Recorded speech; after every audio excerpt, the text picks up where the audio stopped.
This is going to be a story that's set in the Wayback Machine. So you've got to imagine 1980 when you guys were just a spark in your parents' eye. I'm living in Greeley, Colorado, and Greeley is kind of like Boise, like a small version of Boise. It's got a university, but it's sort of a western cow town. And I'm living there as a single mom, and I have two children, Dawn, who's 9, and James, who's 7. It's 1980, Friday, February 15th. Sadly, the day after Valentine's Day. And Valentine's Day came and went, and I did not get a single Valentine's, not even from my parents. You know, I'm getting dry right now, and Max, you don't happen to have a chilada, do you? Because you're paying me for this, you know. Mm-hmm. Okay. So anyway, the one bright spot in my life was the FAC, the Friday afternoon club, when all the graduate students would go to this cheesy little bar called The Times. What I would do is on Friday afternoon, I had a really good friend named Gloria. And Gloria had kids the same age as mine. So I could leave Dawn and James with Gloria. On the 15th, I dropped the kids off and I headed for this cheesy bar called The Times. So now I'm drinking chilada, but then I was drinking Long Island iced tea. Now, I don't know if you know about Long Island iced tea. I mean, I see you over there nodding your head, but I had no idea it was like vodka, gin, rum, tequila, triple sec, and then simple syrup and Coca-Cola to make it sweet so you wouldn't notice, right? So I've already downed one Long Island iced tea when the last of our little group showed up at the Times, and his name was Steve. And Steve was like the little whiz kid brainiac. And he was a graduate student too, but I had never talked to him before. But this night, I had my Long Island iced tea. He ordered a Long Island iced tea, and we started talking. It was great. We had a lot in common, and we really enjoyed each other. And then he said to me, well, he said, you know, this is getting kind of boring. And do you know what movie they just re-released today? No, I said. Jaws 2, he said. Wow, I said, Jaws 2? He said, why don't we just leave this place and let's go see Jaws 2? And I said, okay. So I downed the last of my Long Island iced tea, and we head out to see Jaws 2. But then Steve says, oh, you don't mind if we stop at my apartment, do you? Because I need to get my jacket. It's going to get cold. No, not at all, I say. Go ahead. So we pull up to Steve's apartment, go in his apartment, get his jacket. And then he says, you know, about a month ago, I just got my financial aid, and I made a big purchase. Do you want to see what it is? Sure, I said, what is it? He opens his bedroom door, and what is there but a waterbed? And we looked at the waterbed, and we never made it to Jaws 2, but we did get into the waterbed, and we began to frolic and cavort, if you know what I mean. And one other thing I want to tell you about a waterbed is it's very low as far as ergonomic tractability goes. Y'all know what ergonomic tractability is? Well, like getting purchase on a waterbed, you know, leverage, it's really hard to do. But if you have determination and you're willing to try, you know, so that you can get yourself physically in the right position, you have to practice, but you do okay. So anyway, that's exactly what happened. We never made it to Jaws 2, but we did cavort and frolic through the night. It turns out that time passes. You know how it is. And then pretty soon, 4 o'clock shows up.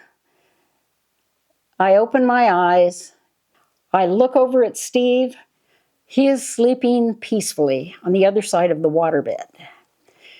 I think, uh-oh, I got to get out of here. what have I done? The kids are still at Gloria's. I sneak up to Gloria's apartment. I open the door. I sneak in. And then I notice it's 4 o'clock in the morning, but all the lights are on. And I go to the kitchen, and the reason that the lights are on is that everybody's awake and dressed and sitting around the kitchen table, and they have like bacon and eggs on their plates. And they don't look happy, none of them. I don't even know what to say. So I say, "What's up?" And Dawn says, "I thought something happened to you and I called 911. And then Gloria says, "I tried to stop her, but she was already at the phone. The cops were listening to a little child whose mother was lost, right? And by that time, they already had the address of Gloria's house." So it turns out what happened is that the cops showed up. And Gloria said, "But don't worry. We got everything straightened out. When the cops came, I just told them, you were out, you were with other graduate students, you guys were studying for a test, nothing was wrong." And she said, "All you have to do is go down to the police station, and here's the card. And it's Sergeant Buck Glenn. And you got to talk to Sergeant Buck Glenn and show him that everything's okay, and then they'll like cancel a call and nothing will happen." I told Dawn, don't worry, all is well. I'm just going to go down and get this all straightened out, and then we'll be fine." So quickly, I run down to the police station. And I finally get to talk to Sergeant Buck Glenn. And he takes a look at me and he says, "So you're the one that was out real late last night, right?" And I said, "Yeah, well, yes, sir, we were studying." And he said, "Well, that sounds a little fishy to me." He says, but okay. Everything really okay with you?" And I said, "Absolutely." By this time, I have this stabbing pain in the back of my eye, and I'm thinking, oh, please let me get away with this. And then Buck Glenn says, "Okay, just give me your driver's license so I can check you are who you say you are, and we're good." And then I think, driver's license. The driver's license is back in Steve's apartment with my purse on the floor. Sure enough, I get in the car, I get to Steve's apartment. And by then I have such a thwanging headache, I can barely survive. But I think I'll just get the driver's license. I'll go back to the cop. All will be well. So I think, I wonder if I can get in the apartment. But I left at 2 o'clock and it was unlocked. And so I opened the door. Sure enough, it's still unlocked. So I sneak through the apartment. I open the door to Steve's bedroom, and there he is, sweetly still sleeping.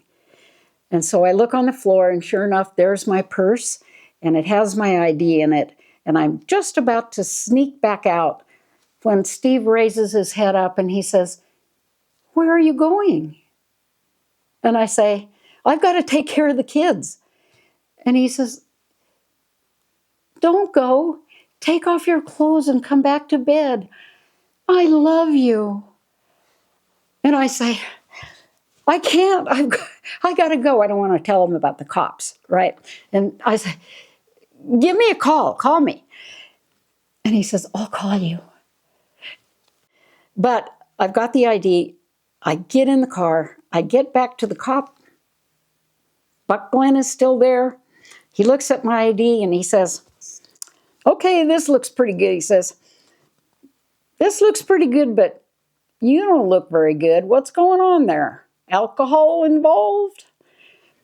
And I look at him and I say, I'm sorry, Sergeant Glenn, but I'm feeling really rough right now." He says, "Alcohol involved?" And I say, "Yeah." And that's kind of the end of this story, except there's an epilogue. So that happened on Friday, February 15th, 1980.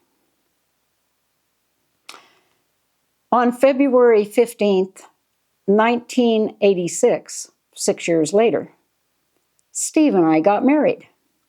On February 15th, 2026, a couple of weeks ago, we celebrated our 40th anniversary. And that's the end of my story.